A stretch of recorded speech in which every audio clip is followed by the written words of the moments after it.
여러분 안녕하십니까? MCN TV건강입니다. MCN TV건강에서는 암 특별 기획 시리즈로 우리나라 6대 암에 대해서 알아보고 있는데요. 오늘은 그 세 번째 순서로 암 사망률 2위이자 암 발생률 1위인 위암에 대해서 알아보는 시간을 준비했습니다. 오늘 도움 말씀 주실 홍성을 의원, 홍석균 내과장님 나오셨습니다. 과장님 안녕하십니까? 네, 안녕하십니까? 네. 과장님, 위암은 우리에게 너무나 잘 알려진 암이잖아요. 위암이 다른 암보다 발생 빈도가 높은가요? 예, 그렇습니다. 위암은 국내 암 유병률, 발생률 1위를 차지하고 있습니다. 지난번에 폐암에 대해서 얘기를 나눴었으니까, 그 당시에 폐암은 암 사망률 1위고요. 네. 발생률을 보면 2위로 위암보다는 아래에 있습니다. 비근한 예로 우리 2002년 암 발생 통계에 따르면은 남자는 위암이 발생률 1위를 차지하고 있고요. 여성들 같은 경우는 자궁 경부암 다음으로 2위를 차지하고 있습니다. 이것은 35세가 지나면은 남자 성인 같은 경우는 1000명당 1명꼴로 위암이 발생되고요. 그리고 암 전체로 따지면은 암 환자 4명당 1명이 위암인 것입니다. 그러니까 상당히 높은 빈도를 보이고 있습니다. 네. 우리나라 위암이 다른 나라보다 많다고 하는데 어떻습니까? 예, 저희 나라 위암이 많은 것은 일본도 마찬가지입니다. 아마도 식생활과 밀접한 관련을 보이고 있다고 알고 있는데요. 우리 민족이 짜고 맵고 자극적인 음식을 드십니다. 그 이유는 차트를 보시면서 설명을 드리겠습니다. 이 차트를 보시면요, 위암의 발생 과정에서요, 가장 중요한 게 이 알고리즘인데요. 첫 번째 우리 음식 내에는 질산염이 들어있을 수밖에 없습니다. 특히 질산염이 많이 들어있는 것이 정제 안 된 소금이나 방부제가 되겠는데요. 우리나라는 이제 절인 음식들을 많이 먹잖아요. 소금에 절인 음식이요. 이것이 이제 구강 내에 있는 세균이나 장내 세균하고 만나게 되면은 아질산염이라는 것으로 바뀌게 됩니다. 이 아질산염은 다시 우리가 어떤 음식물이라든지 다른 또 약품에 먹는 약 때문에 다시 니트로사마이드라는 것을 바뀌는데요. 얘가 아주 중요한 위암 발암물질로 작용하고 있습니다. 그 외에도 이제 우리가 즐겨 먹는 고기를 태워서 먹는 경우가 있는데요. 탄 음식이라든지 또는 훈제된 음식, 특히 생선을 갖다가 이제 훈제 식품이라든지 육류가 그렇습니다. 이것도 상당히 이 PACH라는 발암성을 높이 함유하고 있습니다. 이런 탄 음식에는요. 그리고 우리 민족이 이제 소금이나 고춧가루, 맵고 짠 음식을 좋아하지 않습니까? 이것은 직접적인 원인은 아니지만은 위 점막을 손상시킵니다. 그러다 보면은 발암물질에 잘 노출이 되고 하나의 보조 발암물질 역할을 하는 것이 될 수 있겠습니다. 그리고 최근에 시청자 여러분들 잘 아시겠습니다만은 헬리코박터 파이로이라는 세균이 아주 위암의 중요한 발암 원인으로 지금 생각이 되고 있습니다. 네. 정말 광고에서 많이 들어본 헬리코박터 파이로리 균이 위암과 관련이 있다고 말씀하셨는데 네, 그렇습니다. 어떤 관련이 있나요? 예, 헬리코박터 아주 좋으신 질문인데요. 이 헬리코박터 파이로리 세균은 1994년에 미셸 선전도 나오지 않습니까? 네. 미셸이라는 박사 호주 사람이 이제 발견을 이제 배양하는 데 성공을 했고요. 그림을 보시면서 설명을 드리겠습니다. 헬리코박터 파이로리 균과 위암이라고 제목을 붙였고요.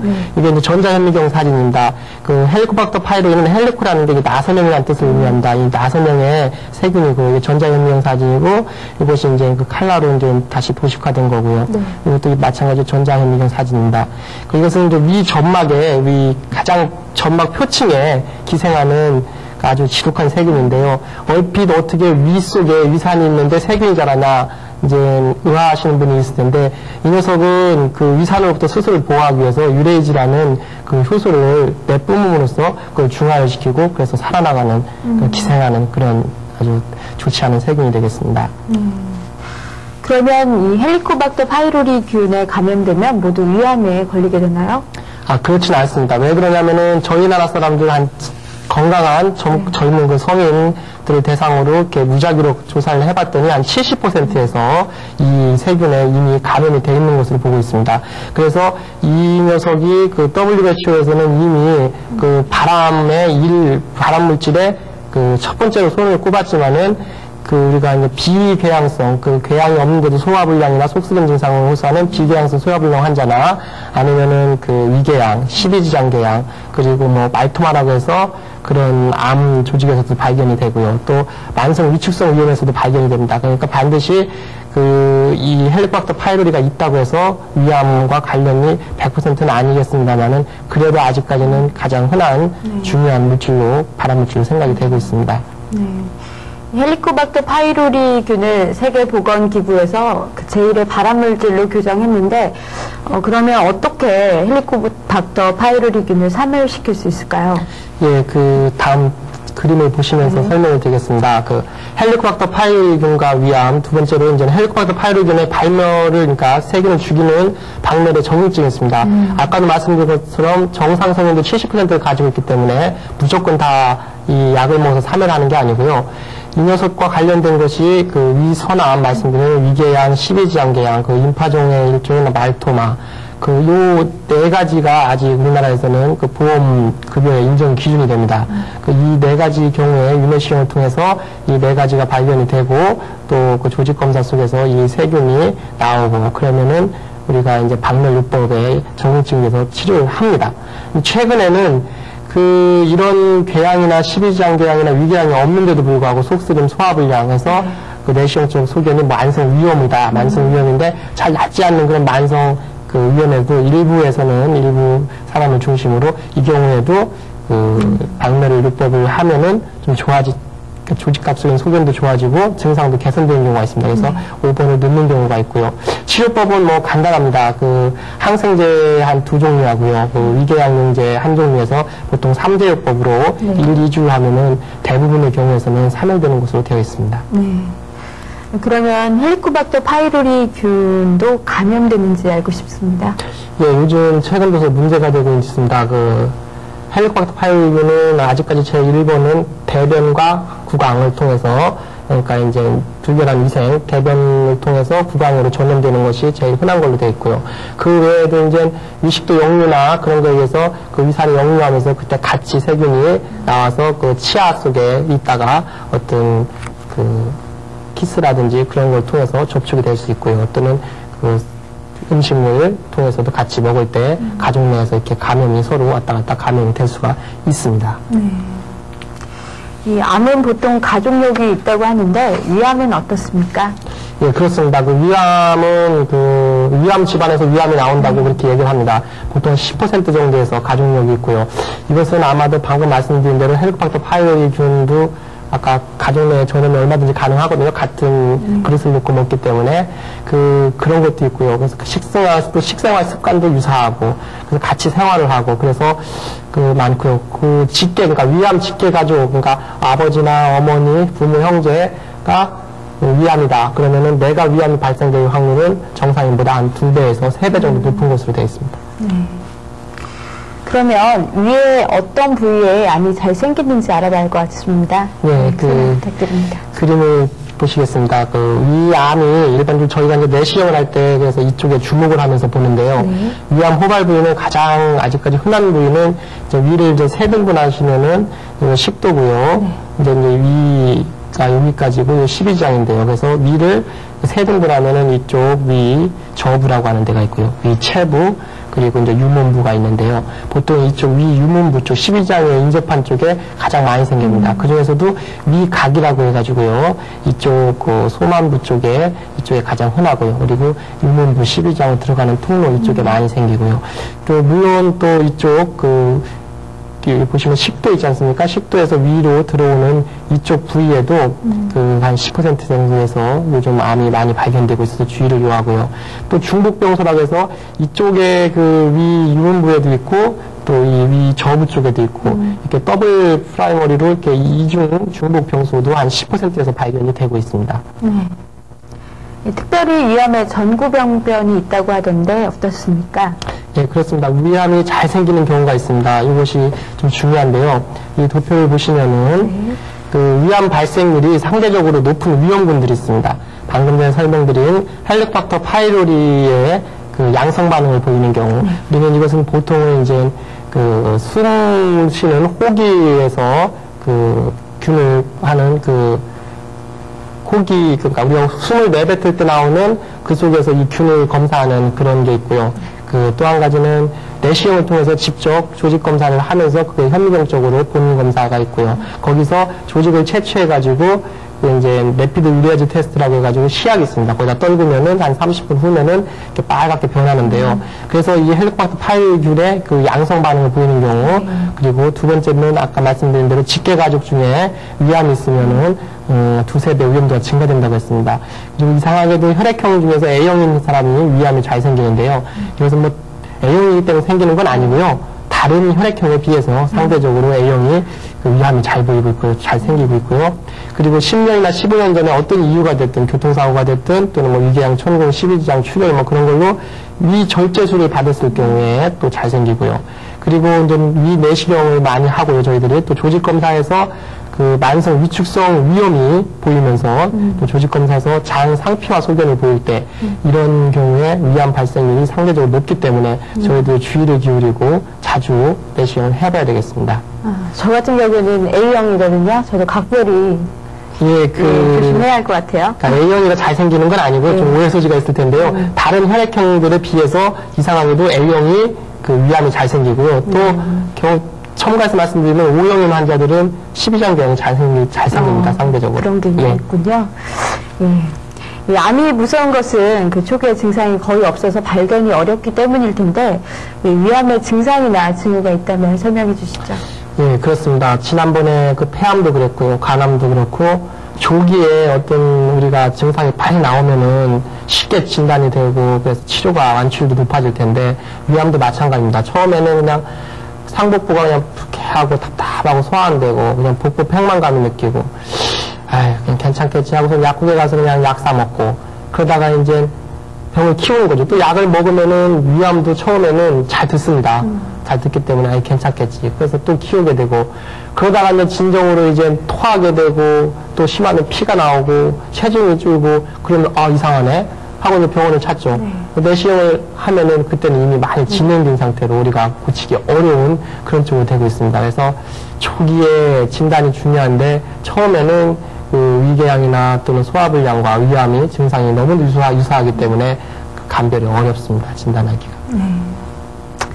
예, 위암은 일찍 발견하면 그 완치되는 경우가 많다고 들었는데 이 조기 위암이란 무엇인가요? 네, 아주 중요한 말씀입니다. 조기 위암. 다른 암들도 조기 뭐 대장암이 있을 수 있고요. 또는 간암도 조기에 발견되면 좋은데요. 그 위암만큼은 조기 위암 발견률이 상당히 높아져서 그 치율이 높은데요. 그림을 보시겠습니다. 조기 위암의 정의는 의학적으로 이렇게 내리고 있습니다. 그 주변의 임파선 침범이나 원격 전이 다른 장기로 전이에 상관없이 그러니까 임파선 침범이 되고 원격 전이가 되고 상관없습니다. 이거는 상관없고 오로지 암세포가 점막 하층에 국한된 경우를 말하고 있습니다. 그 점막 하층이라고 하면은 그 우리가 위는 조직의 그 4개 층으로 이루어졌습니다. 뒤에도 나오시겠지만은 맨 그 위 표면이 점막층이고요. 그다음에 점막 하층 그리고 근육층 그리고 장막층으로 나누는데요. 조기 위암은 이 점막층과 점막 하층과 일부 점막 하층께 국한된 그런 경우가 되겠습니다. 이것이 왜 중요하냐면요. 그 5년 생존율이라는 게 있는데요. 지난번에도 말씀드렸지만 암은 5년 생존율을 따집니다. 조기 위암인 경우에는 거의 90에서 95%, 심지어는 뭐 100%까지 일부에서는 제기를 하는데요. 그 정도로 완치율이 아주 높습니다. 네. 자료를 보고 좀 설명 부탁드립니다. 예, 그러겠습니다. 좀 더 조기 위암이 워낙 중요하기 때문에요. 좀 그림을 좀 몇 개 갖고 나왔습니다. 저희 병원에서 이제 제가 좀 몇 개 그 건강검진 과정에서 진단된 환자입니다. 그러니까 무증상으로 좀 우리나라 그 5대 암 검진 사업을 국가에서 하지 않습니까? 그 환자들인데요. 여기 보시면 43세 이 환자가 남자 환자였는데요. 여기 보시면은 이렇게 그 이상한 병변이 보일 겁니다. 주변에 이렇게 오돌오돌하면서도 이 좀 단락이 돼 있고요.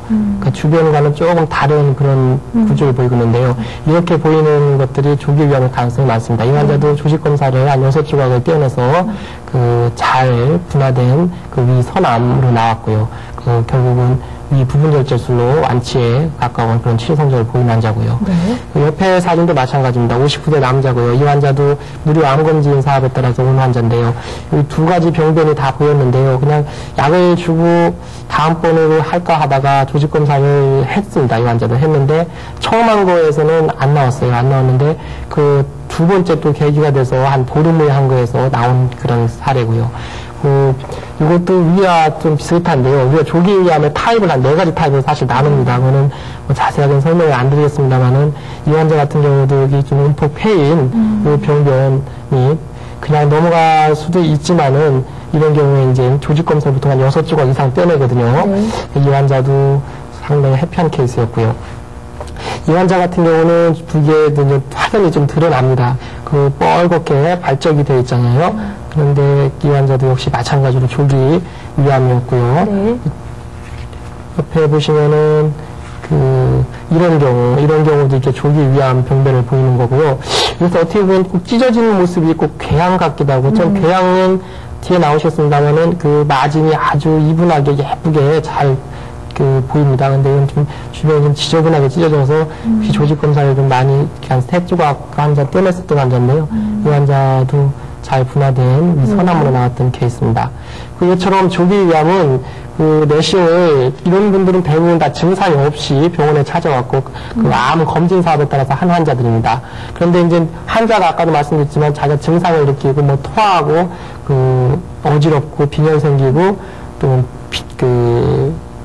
구토를 하고 그런 경우에는 자 밑에 보시면 아주 진행된 위암입니다. 이것은 아무것도 모르는 시청자분들이 보시더라도 다 확연히 다르지 않습니까? 이런 병변하고 이거하고는 뭐 완전히 다릅니다. 그러니까 암은 첫 시간에 말씀드린 대로 아주 흉측한 사람, 흉측한 놈이라고 말씀드렸지 않습니까? 확연하게 이렇게 부분이 되겠습니다. 네. 그러면 위암의 진단은 어떻게 하는지 설명 부탁드립니다. 그림을 또 보시겠습니다. 위암의 진단법, 이제 환자가 오면은 일단 문진과 이제 이학적 검진을 하는데요. 이거는 보통 암이 진행된 경우에 어느 정도 감을 잡을 수가 있고요. 처음에는 이게 소화성 궤양하고 구분이 안 됩니다. 혈액 검사도 마찬가지로 뭐 빈혈 윤모로 어느 정도는 좀 도움이 되겠습니다 하면은 절대적인 건 아니고요. 제일 좋은 방법은 역시 위암 진단에 위내시경과 위내시경을 통한 생검, 조직 검사가 되겠습니다. 그리고 이제 내시경을 꺼려하는 분들이 계신데요. 그런 경우에 이제 상부 위장관 촬영, 조영제 하얀 약을 입에다 먹고서니 사진을 이렇게 일정부 뒹굴어가면서 찍는 게 있습니다. 그런 상부 위장관 촬영이 도움이 될 수 있겠고요. 그 다음에 이제 전이된 모습, 뭐 타장기 전이나 주변 임파절 조직의 전이를 알아보기 위해서 역시 컴퓨터 촬영이 도움이 되겠고요. 그리고 초음파도 역시 도움이 좀 되겠습니다. 최근에는 이제 조기 위암을 수술하지 않고 뒤에 나오겠습니다만 수술하지 않고 치료하기 위해서 내시경적 초음파가 도입됐는데요. 이것은 이제 밑에 있는 그림처럼 내시경 끝에 초음파 팁이 달려 있어서 아까 위가 4개 층까지 이루어졌다고 했는데 몇 개 층까지 전이가 됐는지 알아보는 아주 중요한 검사법이 되겠고요. 간단히 나온 그림이 상부 위장관 촬영 그림입니다. 이렇게 암세포가 있고 거기에 이제 하얀 약이 이제 필링 디펙트라고 하는데요. 다 흡수가 안 되죠. 이게 떨어져서 이 부분이 그래서 이게 이제 암이 있겠구나 이렇게 생각이 되는 겁니다. 그리고 조직학적인 소견이고요. 네. 그러면 위암을 조기에 진단할 수 있는 방법이 있을까요? 예, 그렇습니다. 지난 시간에 간암에서도 조기 검진 프로그램에 따라서 계획적으로 했듯이 위암에도 마찬가지로 그런 프로그램이 있습니다. 그림을 보시면서 설명을 해드리겠습니다. 위암의 조기 진단 대상자를 상대로 우리가 좀 더 빨리 내시경을 해볼 수가 있겠는데요. 내시경상에서도 위암의 전구질환이라고 해서요. 위에는 어떤 용종이 있는데 용종의 조직 검사를 했더니 선종 타입으로 밝혀졌다. 이러면은 이거는 암으로 갈 가능성이 많습니다. 그래서 조기에 제거를 하는 게 좋겠고요. 악성 빈혈이 있습니다. 악성 빈혈이 있고요. 또 이제 무산증이라고 해갖고 위산이 적은 경우가 있겠고요. 또 위벽 주름이 대만부에 위벽 주름이 있는데요. 위벽 주름이 엄청나게 비대해지는 그런 병이 있습니다.